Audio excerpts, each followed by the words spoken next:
प्राचीन काल में रत्नभद्र नाम से प्रसिद्ध एक धर्मात्मा यक्ष गंधमादन पर्वत पर रहता था। उनके पूर्णभद्र नामक एक पुत्र उत्पन्न हुआ।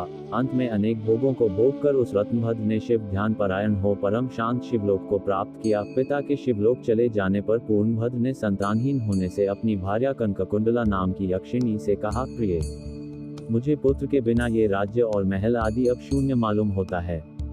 कनककुंडला बोली, प्राणनाथ, आप ज्ञानवान होकर पुत्र के लिए क्यों खेद करते हैं? यदि यही इच्छा है तो पुत्र मिलने का उपाय कीजिए। इस जगत में उद्यमी लोगों को क्या दुर्लभ है।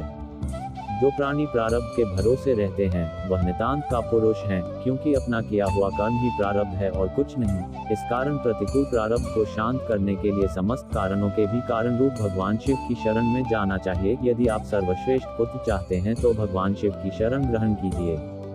अपनी पत्नी की बात सुनकर यक्षराज ने गीत वाद्य से भगवान शिव का पूजन कर पुत्र की अभिलाषा पूर्ण की। उसका नाम हरिकेश पड़ा। पुत्र उत्पन्न होने की प्रसन्नता से उसने अनेक दान पुण्य किए। जब हरिकेश 8 वर्ष का हुआ तभी से वह खेल में धूल बालू का शिवलिंग बनाकर त्रिनादी घूरवाक से उनका पूजन करता और अपने साथियों को शिव नाम से ही पुकारता था। वह रात दिन हे चंद्रशेखर, हे भूतेश, हे मृत्युंजय, हे नीलकंठ आदि पवित्र नामों का उच्चारण करता रहता और मित्रों को प्रेम करता हुआ बार बार इन्हीं नामों से पुकारता रहता था। उसके कान के नाम के अतिरिक्त अन्य किसी को ग्रहण नहीं करते थे। वह शिव मंदिर को छोड़कर किसी अन्य जगह नहीं जाता। उसके नेत्र शिव के अतिरिक्त और कुछ देखने की इच्छा नहीं रखते थे। वह स्वप्न में भी भगवान शिव को ही देखा करता था। हरिकेश की ये दशा देखकर उसके पिता ने उसे गृह कार्य में लगाने की अनेक चेष्टाएं की, किंतु उस पर कुछ भी असर नहीं हुआ। अंत में हरिकेश घर से निकल गया। कुछ दूर जाकर उसे भ्रम हो गया और वह मन ही मन कहने लगा, हे शंकर, कहाँ जाऊं, कहाँ रहने से मेरा कल्याण होगा।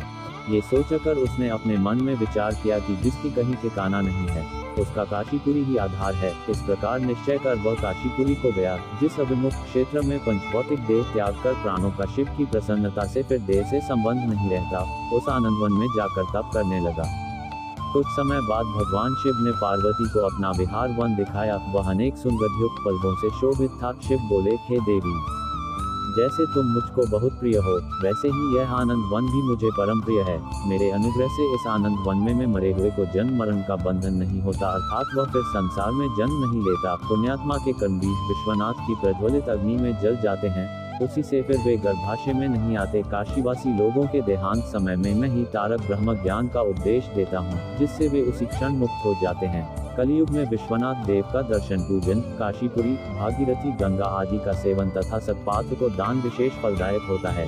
हे देवी, काशीवासी सदा मुझ में ही बसते हैं, इससे मैं उनको अंत में संसार सागर से पार कर देता हूँ, यह मेरी प्रतिज्ञा है। इस तरह वार्तालाप करते करते भगवान शिव उस स्थान पर गए जहाँ हरिकेश समाधि लगाए बैठा था। उसको देखकर पार्वती ने कहा, भगवान, यह आपका तपस्वी भक्त है। इस समाधिस्थ भक्त को वर देकर इसका मनोरथ पूर्ण कीजिए। इसका चित्त केवल आप में ही लगा है और इसका जीवन भी आपके ही अधीन है। पार्वती की बात सुनकर भगवान शिव उसके पास गए और उन्होंने समाधि में स्थित उस हरिकेश को हाथ से स्पर्श किया। दया सिंधु का स्पर्श पाकर उस यक्ष ने आंखें खोलकर अपने सम्मुख प्रत्यक्ष अपने अभीष्ट को देखा। गदगद स्वर में यक्ष ने कहा कि हे शंभो, हे पार्वती, हे शंकर, आपकी जय हो। आपके कर कमलों का स्पर्श पाकर मेरा ये शरीर अमृत रूप हो गया। इस प्रकार प्रिय वचन सुनकर भगवान शिव बोले, हे यक्ष, तुम इसी क्षण मेरे वर से मेरे क्षेत्र के दंडनायक हो जाओ। आज से तुम दुष्टों के दंडायक और पुण्यवानों के सहायक बनो और दंड पाणी नाम से विख्यात होकर सब उद्भट गणों का नियंत्रण करो। मनुष्यों में सत्य, अर्थ नाम वाले संभ्रम और उद्भ्रम, ये दोनों गण सदा तुम्हारे साथ रहेंगे। तुम काशीवासी जनों के अन्नदाता, प्राणदाता, ज्ञानदाता हो और मेरे मुख से निकले तारक मंत्र के उपदेश से मोक्षदाता होकर नियमित रूप से काशी में निवास करो।